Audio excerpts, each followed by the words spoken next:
ચોંકાવનારી ઘટના સામે આવી છે। શહેરના ડિંડોલી વિસ્તારમાં મોટો અકસ્માત સર્જવાના ઈરાદે માલગાડી ઉથલાવવાનો પ્રયાસ કરવામાં આવ્યો। આ માલગાડી બરોડાથી મુંબઈ તરફ જઈ રહી હતી। અજાણ્યા સમયે ટ્રેકના પાટા પર ગેલ્વેનાઇઝ લોખંડનો પટ્ટો મૂક્યો હતો। જો કે ટ્રેન પસાર થઈ રહી હતી ત્યારે આ પટ્ટો ટ્રેનના ટાયરમાં આવી ગયો હતો અને સદનસીબે ટ્રેન ડ્રાઈવરે સમયસૂચકતા વાપરીને તાત્કાલિક બ્રેક મારી દીધી હતી, જેના કારણે માલગાડી પાટા પરથી ઉતરતા બચી ગઈ। મોટો અકસ્માત ટળ્યો હતો। આ ગંભીર કૃત્ય બદલ ડિંડોલી પોલીસે અજાણ્યા શખ્સ સામે ગુનો નોંધીને વધુ તપાસ હાથ ધરી। જી સર, રેલગાડીને પાટા પરથી ઉતારવાનો પ્રયાસ કર્યો હતો। તારીખ 2/10/2025ના રોજ એક ડિંડોલી પોલીસ સ્ટેશનમાં એક ક્રિમિનલ કેસ દાખલ કરવામાં આવેલો છે। એ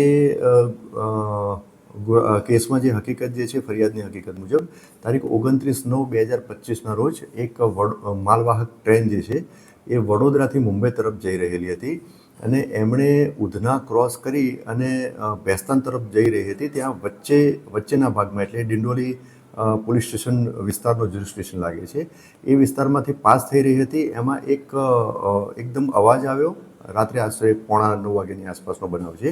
એકદમ અવાજ આવ્યો એટલે જે પાયલોટ જે છે એને ટ્રેન ઊભી રાખી અને ચેક કર્યું તો એમાં લોખંડની એક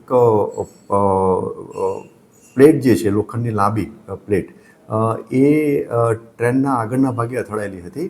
અને ત્યાં આસપાસ તપાસ કરી તો કોઈ જોવાતું નહોતું અને જોયું તો ટ્રેનને કંઈ નુકસાન થયેલું નહોતું અને કોઈ જાનહાનિ પણ થયેલી નથી।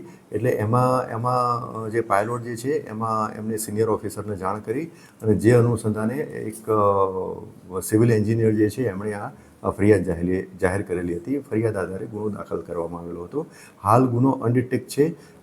આ કોકે કયા આશયથી ત્યાં ટ્રેક ઉપર એટલે કે પાટા ઉપર આ વસ્તુ મૂકેલી છે એ હજુ ક્લિયર નથી થયેલું।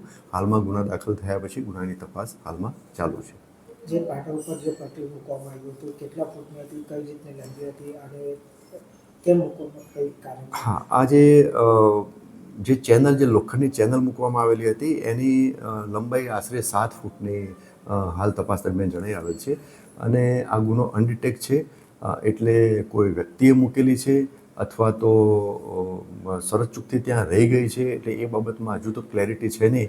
પણ તેમ છતાં આજે ટ્રેનને જે ટ્રેન રોકાઈ અને આ જે રીતના અકસ્માતનો જે બનાવ બન્યો છે એ અનુસંધાને ગુનો દાખલ થયેલો છે। ગુનો ડિટેક્ટ થશે અથવા તો તપાસ દરમિયાન જે કંઈ પુરાવા એકત્રિત થશે અને આગળની બાબતે ક્લિયર થશે તો આ બાબતે વધુ જાણકારી આપવામાં આવશે।